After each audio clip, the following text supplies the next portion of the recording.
tal? ¿Cómo están? Bienvenidos de nuevo a esta nueva sesión. Una disculpa por la tardanza de las sesiones, pero mil cosas que hacer antes y hoy tengo el gran honor de presentar a una persona que no solamente es reconocida dentro del ámbito financiero, sino que también es un doctor en economía, egresado por la Universidad de California. Tenemos al CEO y fundador de una de las empresas más grandes e importantes del sector financiero en compañía de BM Capital y es un gran honor. Con esto les quiero dar una pequeña semblanza de quién es esta persona para que ustedes entiendan más la importancia de esta sesión. Tenemos a Ángel Francisco Moreno Alarcón, que es un estratega financiero, consultor de negocios, académico con una trayectoria internacional. Él inició como ingeniero que es egresado por la UNAM y cuenta con un MBA por la ITSM. Además, cuenta con una década de experiencia, ha liderado el diseño de portafolios de inversión personalizados y diversificados, gestionando más de 25 proyectos en países como Chile, Argentina, Guatemala, Bolivia, Estados Unidos y México. Gran parte de la TAM, si se dan cuenta. En colaboración con empresas de diferentes sectores ha promovido e impulsado modelos financieros innovadores. Además, que es lo más importante, es fundador y CEO de Factible. Factible es especializado en soluciones patrimoniales estructurales y rector del Colegio Iberoamericano en Economía y Finanzas. Así que démosle la bienvenida a Ángel Moreno. ¿Cómo estás, Ángel? Muchas gracias. Alex, para mí es un placer estar aquí compartiendo precisamente este espacio en donde nos permitan amplificar el mensaje que estamos llevando, no solo como organización, sino como una estrategia que pueda impulsar el alcance de lo más importante para involucrarnos en uno de los sectores más importantes a nivel económico, que son las inversiones, y hacerlo de una manera clara, transparente y guiada. Para mí es un gran honor que me hayas compartido este espacio, que estemos en conjunto colaborando y pues bueno, la idea es precisamente intercambiar ideas, llegar a una conclusión que sea viable para todas las personas que nos ven y nos escuchan. Claro, y algo de lo más importante por lo cual decidí hacerte y pedirte la entrevista a tu tiempo fue por algo muy sencillo. El tema del podcast y el nombre del podcast es De Cero a Inversor. Entonces la intención es con un estratega, doctor de economía, egresado por la UNAM, que ha liderado en toda la TAM, pues qué mejor de la experiencia propia poder escuchar las palabras, ¿no? Con gusto. Entonces, vayamos iniciando con una serie de preguntas. Si tú en algún momento quieres hacer alguna, también sin problema alguno, la intención es pues justamente que podamos empezar con todo este tema, ¿no? Si ustedes en algún punto tienen algunas preguntas que quieran hacer hacia Ángel, con gusto déjenlo en los comentarios para que las podamos resolver y todo, tanto Factible como BM Capital, podamos resolverla de la mejor manera. La primera pregunta, y esto yo creo que es cajón, ¿cómo empezó tu historia como emprendedor o como inversor? Yo creo que como emprendedor, o sea, antes de ser inversionista, el camino natural para involucrarte con mecanismos que te ayuden a generar riqueza, que te ayuden a generar ingresos adicionales, pues siempre fue una pauta, un camino viable, un camino que yo veía de manera siempre cercana, y evidentemente creo que mi primer inicio fue como emprendedor. Tuve diferentes proyectos. Te podría contar desde la preparatoria, que fue el tema de mis primeras opciones de emprendimiento. Yo soy de Veracruz, nací en Martínez de la Torre, Veracruz. Un clima bastante caluroso allá, y bueno, yo venía a la Ciudad de México a buscar opciones, productos, comprarlos aquí y venderlos allá. Era lo que hacía en la preparatoria, y te podría decir que tal vez fue mi primer emprendimiento de manera autónoma, buscando generar algún tipo de utilidad extra, generar como ese mecanismo que te ayude a seguir generando ingresos de manera constante. Entonces esa fue como la primera vía, y de ahí me vine a estudiar aquí a la universidad. Estudié en la UNAM, soy ingeniero industrial de profesión, y ahí en la UNAM precisamente me llevó a conocer diferentes formas de trabajo, buscar también varias opciones. Gané una licitación en la misma universidad en un comedor industrial. Tuve el comedor industrial durante 4 o 5 años, que ya en una etapa en donde yo ya estaba casado, mi esposa me ayudó con ese modelo de negocio, que al final ella se hizo cargo de todo ese proyecto, mientras yo estaba también incursionando ya en la carrera profesional de manera tradicional, como empleado en cualquier otro tipo de industria. Y digamos que sí, por supuesto, la primera fase, la primera etapa fue como emprendedor. Y eso te ayuda a conocer algo muy valioso para empezar en el camino del inversionista, que es conocer de riesgos. Porque pareciera, a veces hay personas que el tema de decir, oye, pues voy a abrir una tienda de abarrotes, y lo comparan con un portafolio y desafortunadamente lo empiezan a balancear y dicen, tal vez la tienda de abarrotes tiene menos riesgo que una inversión, cuando en realidad el riesgo puede ser equiparable, puede ser muy similar, pero porque en una tienda lo vemos, lo operamos, lo estamos tangibilizando, y en las inversiones muchas veces es un concepto mucho más digital, mucho más no tan tangible de manera inmediata, y eso hace que la percepción de riesgo pueda tener unas ciertas diferencias. Sin embargo, puede ser muy equiparable los riesgos, y eso es lo que a mí me permitió aprender, digamos, en negocios tradicionales, me permitió aprender el tema de riesgo, saber que en absolutamente todo lo que emprendemos, todo lo que hacemos en cuestión de actividades económicas conlleva un riesgo, y lo importante es empezar a conocerlo de manera clara, contundente, directa, para poder establecerle controles. Sí, y justamente, fíjate, qué bueno que mencionas eso, porque, a ver, el riesgo lo equiparan mucho y lo comparan mucho con el tema de cuánto es lo que voy a perder y cuánto es lo que voy a ganar y demás. Pero si somos honestos, el riesgo es el mismo. El riesgo es puedes ganar o puedes perder. ¿Cómo controlas el riesgo? En el ejemplo que tú mencionabas, la tienda con una inversión tradicional, vayamos al mercado financiero. ¿Qué pasa? Tú inviertes en una tienda, sí, tienes tangible, pero inclusive tienes más opciones de riesgo. ¿Por qué? Porque justamente tú lo operas, dependes de proveedores, dependes de muchas cosas. Merma, inventario, robo hormiga, el tema de seguridad, el tema de caducidades, en fin. O sea, para manejar una tienda de abarrotes al menos necesitas 60 indicadores dentro de tu dashboard, dentro de tu control, para saber que el negocio va bastante bien. Y mira, déjame hacerte una pregunta. ¿Qué pasaría si el día de hoy te hiciera una propuesta con el 70% de probabilidades de perder? Pues la gran mayoría lo dejaría. Yo lo dejaría. Exactamente, o sea, sería como, oye, 70% de probabilidades de perder. Suena un poco absurdo, pero déjenme contarle dos cosas importantes. Si ustedes van a un broker de CFDs, un broker de Forex, un broker de este tipo de plataformas en donde te dan el alcance para poder invertir en mercados financieros, hasta abajo, en casi el 99.9% de los brokers, en la parte de hasta abajo, vas a encontrar un disclaimer que dice el 72.43, el 68, el 69, el 75% de los clientes de este broker pierden dinero. Hay una ley que yo siempre les he dicho a todos en la academia, la ley del 90. El 90% de los inversores pierden el 90% en los primeros 90 días.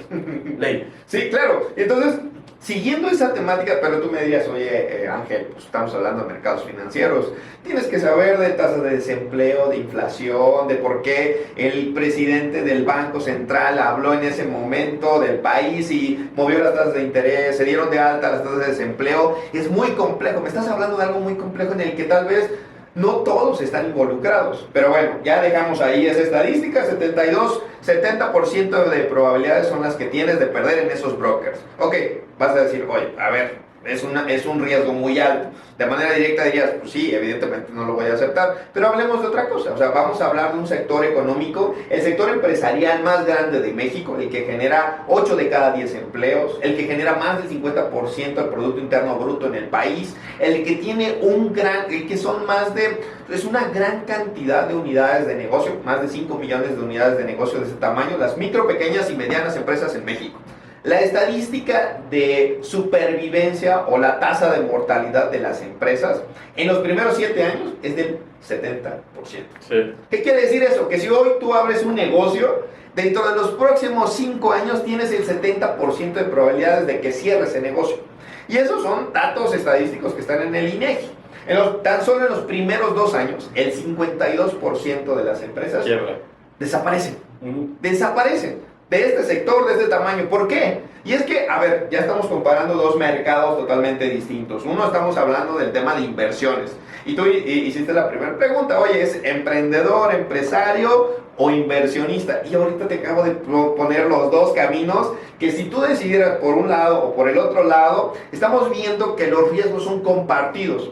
Están en esa tasa. Tanto en el tema de inversionista, en donde estamos viendo que el 70% de las personas pierden en esas plataformas dinero, y en el otro, en donde el 70% de los negocios que abren durante los primeros 5 años, 7 años, van a desaparecer. Tan solo en los primeros 2 años el 52% desaparece. Entonces, ya lo bajamos a decir, oye, queremos ver qué es lo que pasa. Porque hoy estamos hablando de dos sectores que generan riqueza en un sector totalmente distinto. Por un lado estamos hablando de inversiones, que tiene un tema económico, global, local, y por el otro lado estamos hablando de negocios tradicionales. Ya vimos que la estadística es la misma, pero ahora, ¿cuál es la diferencia? Y es que hay algo que no se habla, hay algo que necesitamos hacer un zoom dentro de cada una de estas estadísticas, y vámonos al primer escenario. De esos 72, de esos 75, 77, 70% de los inversionistas que pierden dinero en estas plataformas, ¿cuáles de ellos tenían un trading plan? ¿Cuántos de ellos conocían del riesgo? ¿Cuántos de ellos saben qué es un lote? ¿Cuántos de ellos saben cómo manejar el apalancamiento? ¿Cuántos de ellos estudiaron durante 6 meses, hicieron pruebas en cuentas demo? ¿Cuántos de ellos realmente tenían una estrategia que estadísticamente podría darles alguna ventaja para poder entrar en el mercado? ¿Cuántos de ellos, yo te diría, cuántos de estos inversionistas entran con la expectativa de ganar mucho dinero en los primeros 3 meses? ¿Y por qué es?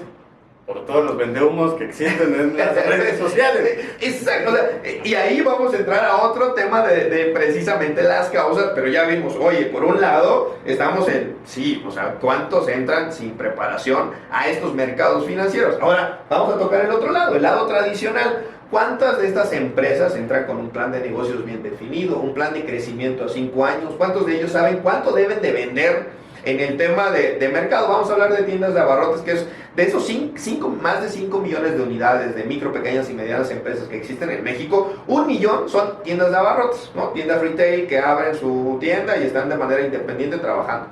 ¿Cuántos de ese millón de unidades de negocio entran sabiendo que es su zona de influencia? Es decir, está su empresa, está su tienda y trazan una circunferencia de 2 kilómetros de radio y dicen cuántos de ellos, cuántos competidores hay en ese radio, cuántos vamos a caminar, y todas las personas que salen a caminar durante esas calles deben de saber que yo existo, cuántos de ellos están haciendo una campaña de publicidad local, cuántos de ellos están controlando el inventario, cuántos de ellos saben cuál es mi ticket promedio, cuántos clientes debo de recibir, en fin. En resumen y en conclusión, lo que tenemos que hacer cada vez que ingresemos a una opción de inversión es prepararnos, es conocer, crear un plan, detallarlo y saber en qué estamos invirtiendo, en qué estamos emprendiendo. Porque si entramos a ciega, la verdad es que va a ser un volado. Se va a convertir, muchas veces dicen que las inversiones puede ser un casino.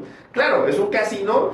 Incluso en el casino, si entras con una estrategia, créeme que las probabilidades de ganar van a ser diferentes a que si solo entras y echas volados. Y esto pasa también en nuestras actividades económicas. Es lo mismo de entrar a invertir, por el otro lado entrar al tema de emprender un negocio. Lo tienes que hacer con estrategia, lo tienes que hacer con conocimiento, con educación, con saber exactamente en qué estás emprendiendo.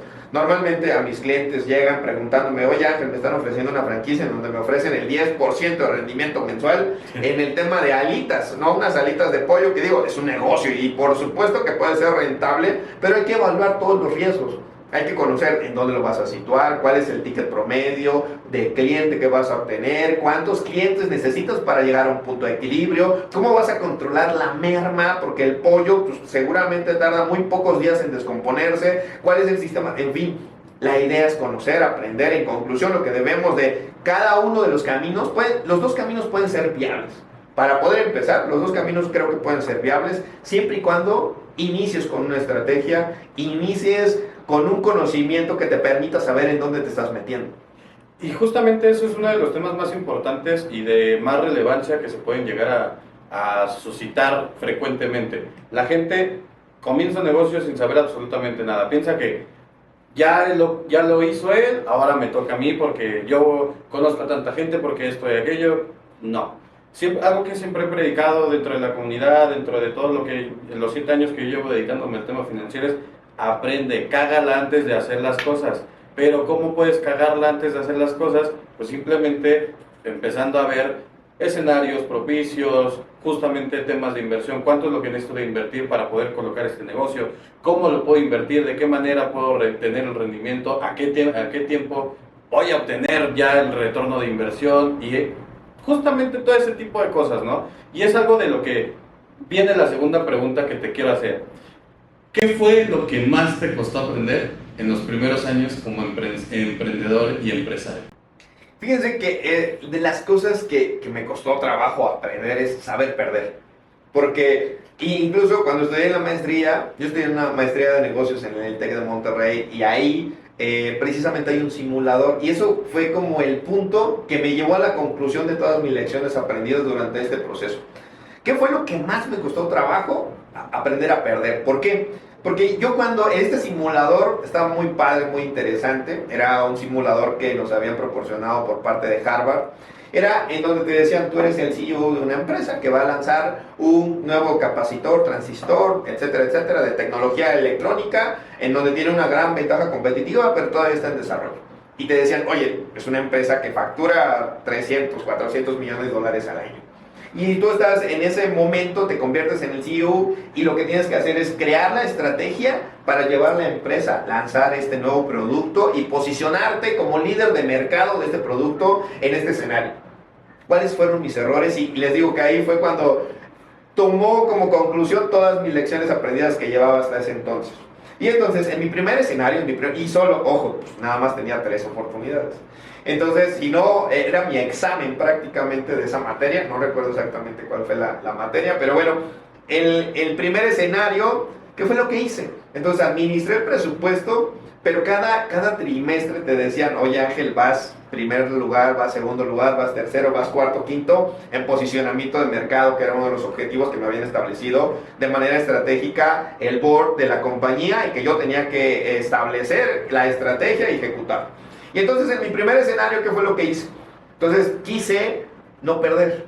Ese fue el primer escenario. Y sí, durante los primeros 3 años, en temas de utilidad de la compañía, iba creciendo. Sin embargo, en el punto, mi competidor más cercano iba detrás de mí en temas de utilidad, pero en temas de mercado, él logró sacar primero el producto que estábamos desarrollando y se posicionó en mejor ubicación dentro del mercado, con una penetración de mercado más grande que mi compañía que yo estaba dirigiendo.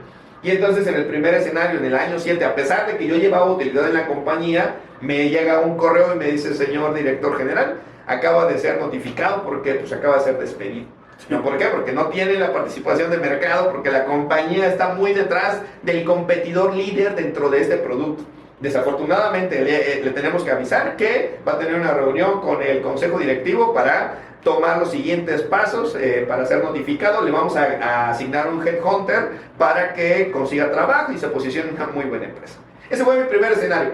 El segundo escenario, todavía yo insistiendo en poder equilibrar, pues bueno, dije, oye, necesito saber qué es lo que hago, cuál es el proceso inmediato para poder llegar a ser líder sin perder utilidad, y todavía estaba buscando ese balance.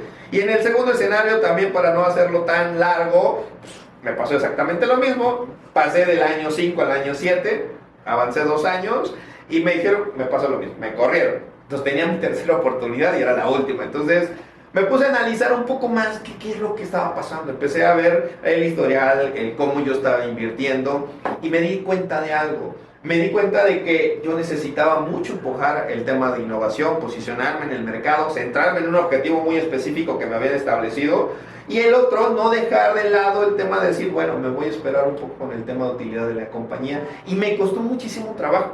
Pero ¿qué pasó? Que mucha de la utilidad de la compañía en ese momento la enfoqué en el tema del departamento de innovación, en el tema del lanzamiento de nuevo producto, y entonces los primeros 3 años yo reporté pérdidas como compañía.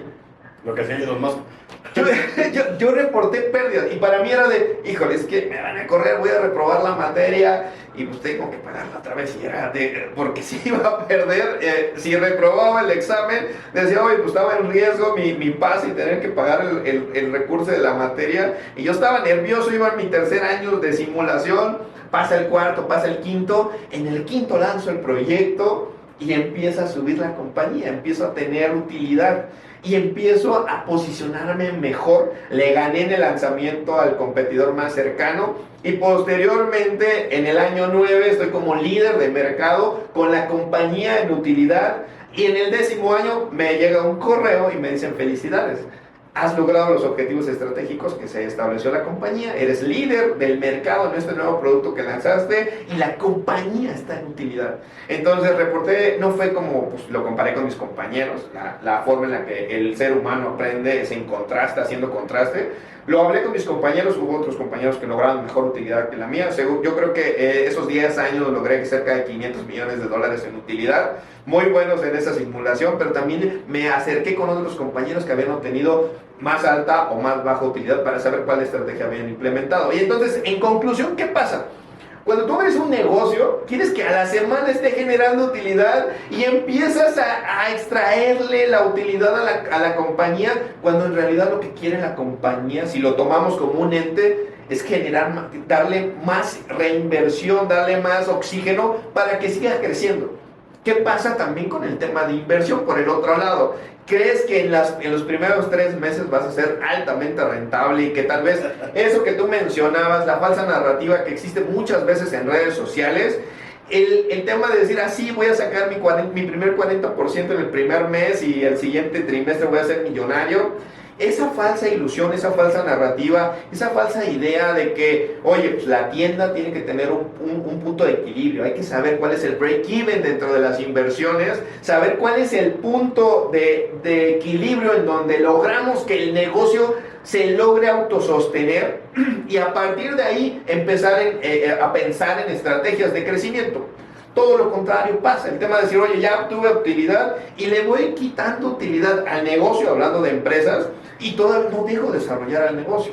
Entonces, y del otro lado, en el tema de inversiones, me desespero con las primeras pérdidas y empiezo a pedirle revancha al mercado, empieza con otro nivel psicológico que tal vez ahorita no hemos tocado el tema psicológico, emocional, pero entonces eso es lo que me costó más trabajo aprender a perder, aprender que estas primeras pérdidas, estas primeras lecciones, no necesariamente significa que voy en negativo, significa que tal vez estoy compitiendo con otros mercados, con otras opciones, con otros competidores dentro del mismo nicho y debo de entender el mercado, debo de escuchar el mercado, debo de saber dónde estoy parado y cuál es la ruta que estoy siguiendo para que así lo establezcamos. Y en el tema del trading pasa lo mismo, debo de tener una estrategia, debo de tener un trading plan, debo de entender las pérdidas para saber que son parte del crecimiento. Y es que si ustedes van y buscan en diferentes casos de éxito, por ejemplo Uber en los primeros 5 años estuvo en pérdidas y no sé si todavía está en pérdidas, pero es bastante complejo. Y cualquier compañía, si ustedes la vean, por ejemplo, podrían evaluar los últimos 10 unicornios que se han establecido y créanme, muchos todavía están en pérdida. Pueden ver el caso de Kebab, que todavía no sabemos qué está pasando con ellos, pero no hay un negocio que te pueda dar utilidad de manera inmediata. No, y no lo digo como una verdad absoluta, seguramente en algún momento puede existir un one shot, hacer un buen hit, pero eso no es en todos los casos, eso no pasa siempre y hay que estar preparado siempre con el plan A, con el plan B, con el plan C, con el plan D, con el plan F, siempre tener una serie de estrategias para saber cómo reaccionar ante acontecimientos que no podemos planear. Exactamente, ¿no? Y fíjate, tuve unas reuniones con el dueño de un fondo de Singapur y él me platicaba justamente todo este tema del sesgo psicológico de la gente que tiene, en el sentido de que quiero ganar ya. No sabe perder la gente, meto dinero a una inversión y cuánto me va a dar al mes y cuándo lo voy a poder retirar y cuánto no quiero perder. Y es como, a ver, güey, tienes que entender la lógica. Y él me decía una frase, no una frase, pero un contexto muy, muy claro, de Warren Buffett. Warren Buffett se hizo billonario, ¿con cuánto? El 15% al año, si no tengo mal entendido. Obviamente haciendo un interés compuesto. Entonces, el sesgo psicológico que justamente mencionabas de no quiero perder, de es que no puedo perder y demás, ocurre en su gran mayoría por el tema de que no hacen un plan antes de. Entran a cualquier inversión, entran a cualquier plan de negocios, entran a cualquier emprendimiento y bye. Una parte más de la estadística eres, te has vuelto en eso, ¿no? Entonces, justamente es todo eso y aquí es donde quiero encontrar la siguiente pregunta, que es, para ti Ángel Moreno, CEO de Factible, doctor en economía, ¿qué distingue una buena inversión a una mala inversión? El camino es bastante sencillo. O sea, lo primero que debemos hacer, y también Warren Buffett y muchos otros inversionistas, economistas, bastante distinguidos en el sector, para saber mucho tiene que ver primero, de primera fase, es definir el objetivo. ¿Por qué? Porque una inversión buena para mí puede ser una mala inversión para otra persona, para ti, para Jonathan, que puede estar aquí. Eso va a depender mucho de los objetivos. Porque hoy una persona que tiene 19 años, tenemos a alguien del equipo que es una persona muy joven, que a sus 17 años hizo un emprendimiento y ganó $100,000, pero con un riesgo muy alto. Pero tenía 17 años, hoy tiene 19, tiene la experiencia bastante establecida en ese sector económico disruptivo que le llevó a tener esas ganancias. Pero tal vez en ese método de inversión, si lo hablamos con una persona que tal vez está en una fase de retiro, el riesgo le va a parecer bastante adverso, va a ser muy adverso al riesgo, y lo que va a hacer es que sabes que ese tipo de cosas no me interesan. Entonces, lo importante, lo primerito que debemos de hacer es definir el objetivo. ¿Para qué lo quiero hacer? Puede ser para un tema de plan de retiro, sí, por supuesto. Puedo simplemente lo quiero hacer para irme a un partido del Mundial, que está muy próximo y que vamos a estar generando nosotros diferentes concursos para que se vayan al Mundial también. Aprovechando el comercial, o también otro tipo de objetivos. Quiero comprar una casa, o quiero absorber la hipoteca, quiero comprar un auto, que no les recomiendo hacer una compra directa de auto, ya ese es otro tema. Puedo saber diferenciar entre un activo y un pasivo, pero en fin, el objetivo de cada uno de ustedes va a ser totalmente particular, y para poder definir si es una buena o mala inversión, lo primero que debo de tener muy claro es hacia dónde voy. Una vez que yo tengo de manera muy precisa hacia dónde voy, entonces ahora es cómo paso del punto A al punto B, y esto que hay en medio se llama estrategia. Entonces, cuando establecemos una estrategia, va a decir precisamente lo que nosotros hacemos es crear portafolios personalizados en donde podamos combinar dos grandes elementos: un activo muy sólido, tangible, muy estable, como pueden ser las bienes raíces, como puede ser el oro, y por el otro lado crearle o ponerle esa pimienta, la sal a esa receta, que le dé un poco más de sabor, un poco más de chispa, o que pueda combinar el tema de activos tangibles con algo más explosivo, como pueden ser los mercados financieros. Entonces, cuando logramos esa combinación y ese balance que vaya orientado hacia la estrategia que hayamos establecido para lograr un objetivo, es ahí donde podemos, yo te diría, eso puede ser una buena inversión. Entonces, más bien, yo creo que la gran diferencia de poder encontrar una buena y una mala inversión es cumplir con estos ingredientes básicos para poder crear una estrategia completa, una estrategia sólida, de definir un objetivo, de definir cuáles son los pasos más importantes, los pasos claves para poder llegar a este objetivo. Involucra el conocimiento del riesgo de manera clara, directa, contundente, saber en qué estoy invirtiendo para lograr así cumplir con mi estrategia y llegar al objetivo establecido. Muy importante, no hay una estrategia infalible. Ya hablamos que en la vida solo existen dos cosas seguras: 3.5 metros bajo tierra y 1250 grados centígrados, la temperatura a la cual los huesos se convierten en cenizas. Es lo único seguro en esta vida. ¿Qué es lo que realmente tenemos que hacer con esta estrategia? Estar preparado para todos los acontecimientos, conocer los riesgos en los que nos estamos involucrando, que precisamente conlleva eso que acabo de mencionar, saber en qué estás invirtiendo. Entonces yo creo que eso es lo que puede hacer una diferencia entre una buena inversión y una mala inversión. Cosas relevantes es primero saber en qué estoy invirtiendo. Si no saben en qué están invirtiendo, hay un foco rojo ahí.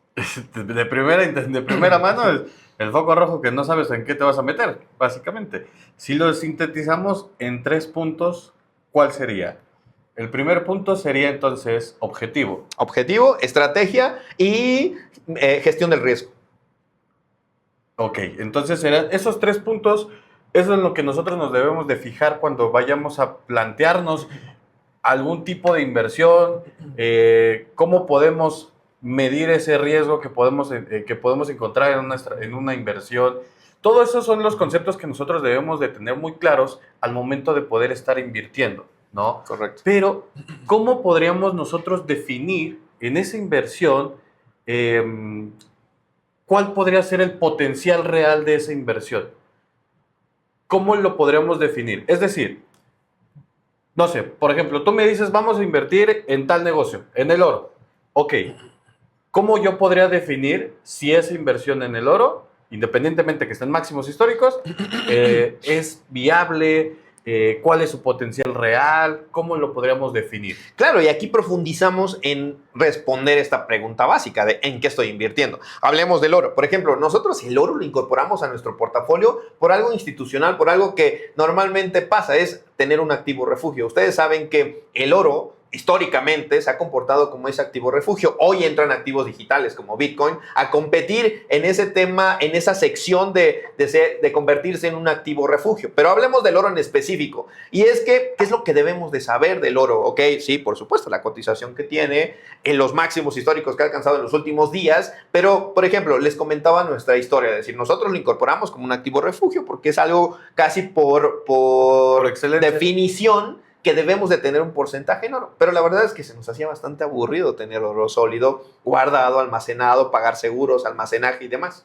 Entonces, cuando lo empezamos a convertir en oro fino y convertirlo a joya, sabemos que 1 kilo nos puede dar más de 1000 piezas de oro, vimos que el oro ahora se convierte no solo en un activo refugio, sino en un negocio altamente rentable cuando se le agrega valor al oro sólido, al oro fino, y se convierte en una pieza similar a un diseño de Cartier, similar a un diseño de Rolex o a ese tipo de marcas. Podemos tomar como base ese tipo de diseños y crear algo altamente personalizado para nuestros clientes. Entonces, ¿qué es lo que pasa? Precisamente nosotros al incorporarnos en este sector, lo que tuvimos que hacer es aprender de joyería, no solo de oro. Conocíamos el oro, por supuesto. Sabemos cuáles son sus tendencias, sabemos cuáles son su comportamiento promedio, sabemos cuál es el rango promedio de la onza que cotiza en el mercado de valores, sabemos cuál es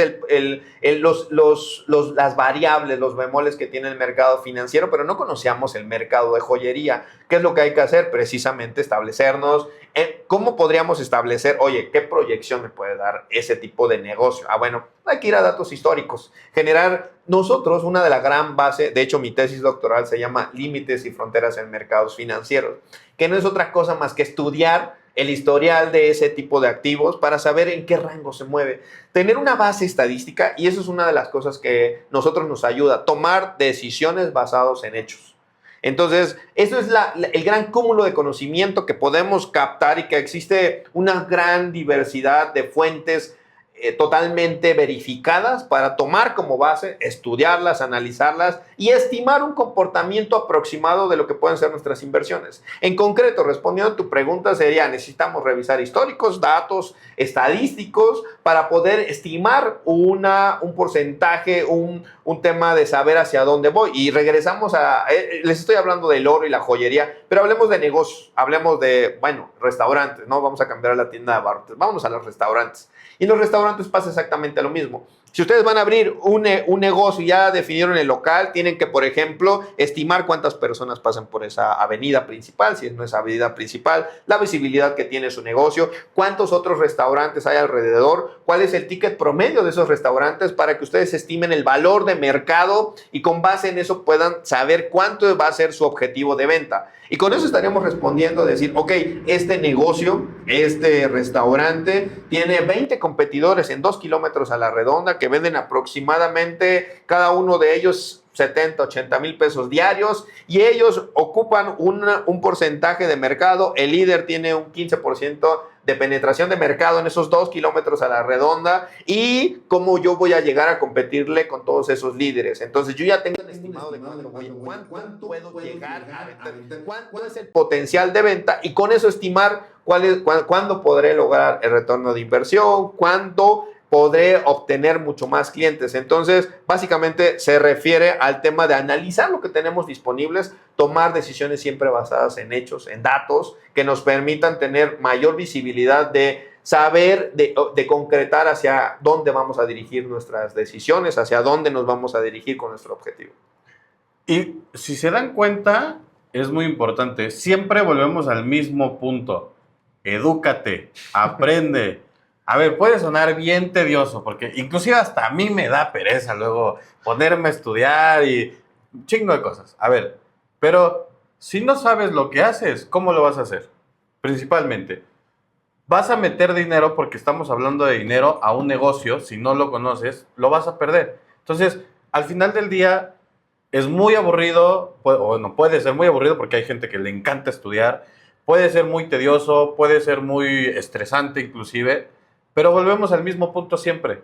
Y no se los digo yo solamente, no me crean a mí, tienen a un doctor de economía y finanzas acá. A ver, estudien, edúquense, prepárense antes de poder hacer un tipo de inversión y meterse dentro del mismo, ¿no? Entonces, aquí justamente quiero enfatizar en esta pregunta. Yo hablo mucho de los hábitos, de que todos los viernes literalmente al cierre de mercado les digo, hey cabrones, hagan backtesting. Bueno, no les digo cabrones, pero les digo, hagan backtesting. El domingo, oigan, abre el mercado, les mando el calendario económico. Yo, por ejemplo, en mi Trading Journal, hablando de trading, tengo una sección donde dice hábitos, justamente, qué es lo que hago antes de operar y qué es lo que hago en mis hábitos diarios, ¿no? Personales. Entonces, aquí justamente, ¿qué hábitos financieros son tus no negociables en tus negocios, en ti como persona?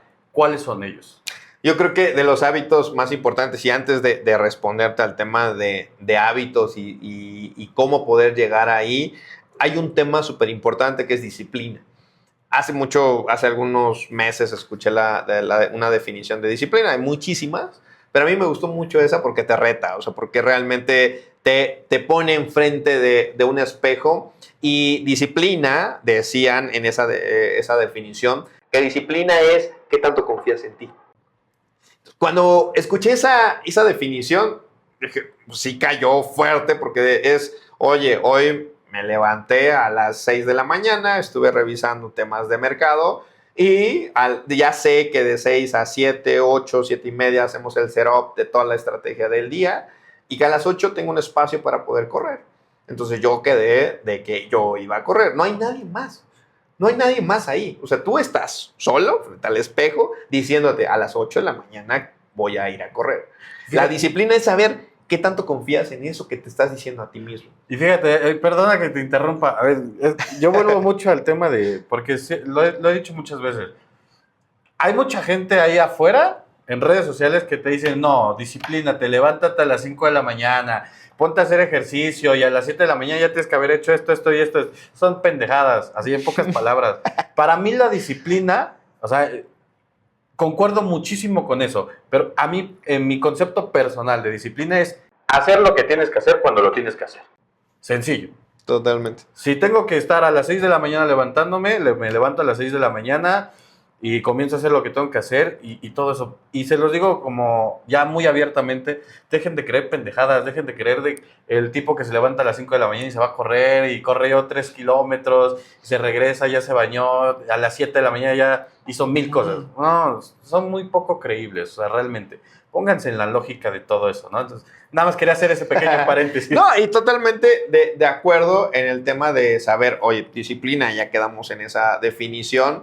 Y algo que tocabas a veces, desafortunadamente, hubo alguna vez que en el tema de estas conferencias que nos toca dar y que nos da mucho gusto poder amplificar el mensaje de lo que hacemos de una forma muy transparente, alguna vez me decían en el tema de decir, oye, ¿no te interesaría ser coach? La verdad es que no es que tenga algo malo contra los coaches, los admiro todos ellos. Tony Robbins es un gran motivador, pero yo creo que la motivación son como dotes de adrenalina que tardan ciertos lapsos y que no son sostenibles a largo plazo. En realidad, entre la motivación y la disciplina creo que hay una gran diferencia, porque pueden ser detonantes explosivos, que sí, ese día te vas a levantar con total ganas y hacer 20 actividades, 50, las que quieras definir, pero al día siguiente va a ser complejo sostenerlo. Entonces, Ahí es donde entra la disciplina, precisamente lo que decías, de hacer las cosas en el momento que se tienen que hacer, cómo se deben de hacer, y es no fallarte a ti mismo. Creo que es una de las grandes sentencias que yo pondría antes de empezar con el tema de hábitos. Es una constante que debes de incluir en cada uno de los hábitos para que precisamente se conviertan en hábitos. Entonces, ¿cuáles son mis no negociables en diferentes aspectos? Por ejemplo, yo creo que hay algún punto que mucha gente habla del balance, del equilibrio, en temas de desarrollo profesional, y yo creo que no existe, para mí no existe un equilibrio real en temas de desarrollo profesional, en temas de muchas cosas. Si realmente quieres ser bueno en algo, y les cuento de manera personal, yo llevo el siguiente año, cumplo 14 años de casado. Es un proyecto bastante complejo de llevar, es un tema que tenemos que estar en constante comunicación, tengo una hija también, y entonces es, oye, ¿cómo puedo equilibrar mi vida familiar con mi vida de negocio?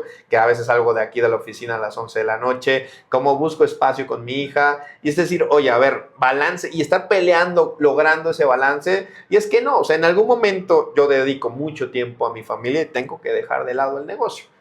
Y viceversa, de algún momento tengo que especializarme en mejorar alguna área del negocio y desafortunadamente voy a tener que dejar o disminuir el tiempo con mi familia. Eso es inevitable.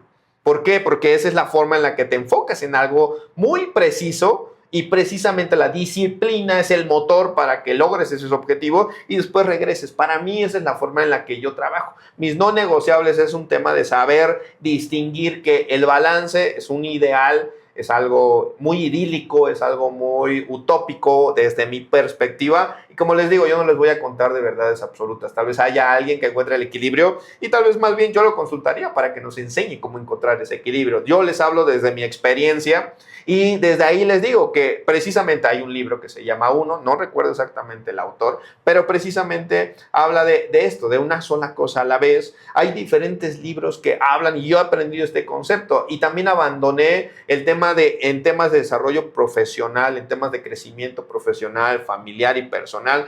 El equilibrio no es algo que exista, no es algo que yo pueda manejar siempre. Y entonces debo de estar siempre sujeto a decir, ok, voy a disminuir el tiempo con mi familia por desarrollar el negocio o voy a bajar el tema del negocio para poder desarrollar mi familia. Y ahí entran otros elementos y otras estrategias. Sí, ¿cómo le hago para que en el negocio pueda haber alguien que supla mis actividades, alguien que supla mis funciones para poder ayudarme a mejorar y crecer? Y tal vez lo importante es el tema de familia. Un gran no negociable dentro de mi vida personal y profesional, que es donde se combinan estos dos perfiles, es saber distinguir entre lo importante y lo prioritario, lo urgente. Y entonces, por ejemplo, en mi camino profesional y personal, pues mi familia siempre va a estar en el top. Para mí siempre la prioridad va a ser mi familia y por supuesto en el tema del negocio puedo suplir mi presencia con alguien más, incluso mejor preparado que yo para realizar ciertas funciones y sin dejar de mantener el crecimiento del negocio. Entonces existen diferentes fórmulas, pero dentro del no negociable está siempre tener mis prioridades muy claras para poder con eso tomar las mejores decisiones que me ayuden a crecer no solo como profesional, sino también como persona. Exacto, ¿no? Y al final de cuentas, fíjate, yo vi una entrevista que le hicieron a Salinas Pliego y él decía justamente el tema, cuando te vuelves empresario y emprendedor, te vuelves esclavo de tu empresa, así literal. A ver, yo no llevo mucho tiempo con BM Capital, pero hay veces en las que a las 2, 3 de la mañana tengo que estar editando, tengo que estar grabando, tengo que estar haciendo estupideces o lo que sea, y es como de, y ahora... Antes, cuando nada más opero de 7 a 10 de la mañana y todo el día restante, pues, tranquilito, ¿no? Y justamente esa balanza es muy difícil equilibrarla. Tienes que, justamente, algo que a mí en lo particular me costó mucho trabajo poder también llegar a distinguir, es justamente lo urgente con lo prioritario. Digo, creo yo, 9 de cada 10 personas siempre va a tener en el número 1 su familia. Después, actividades secundarias, como puede ser el negocio, su trabajo, entre otras cosas, ¿no? Pero sí es bien importante y tratar de, a lo mejor, como yo me lo llevo como un consejo grande que puedes brindar acá, distingan sí o sí de lo prioritario con lo urgente, y qué es lo que realmente vale la pena más enfocarse en un cierto punto para realmente enfocarse a hacer y desarrollar esa actividad. Más vale un enfoque de 1 hora que un desenfoque de 24 horas, realmente, ¿no? Entonces, si ustedes tienen algún tema, algún punto en el cual no tengan algo muy claro de cómo poder llegar a hacer este tipo de cosas, déjenlo en los comentarios, seguramente que se les va a poder ayudar. Y estoy muy seguro que con la voz de la experiencia podemos llegar a tener mucho más conciencia en estos aspectos, ¿no? Sí, claro, ahí por ejemplo me gustaría todavía incorporar un punto más importante, que un punto más dentro de estos no negociables, que me ha ayudado a saber y estar y permanecer en donde estoy, y les doy una recomendación al final, y es poder diferenciar entre la avaricia y la ambición. La avaricia es el deseo de poseer y la ambición es el deseo de lograr.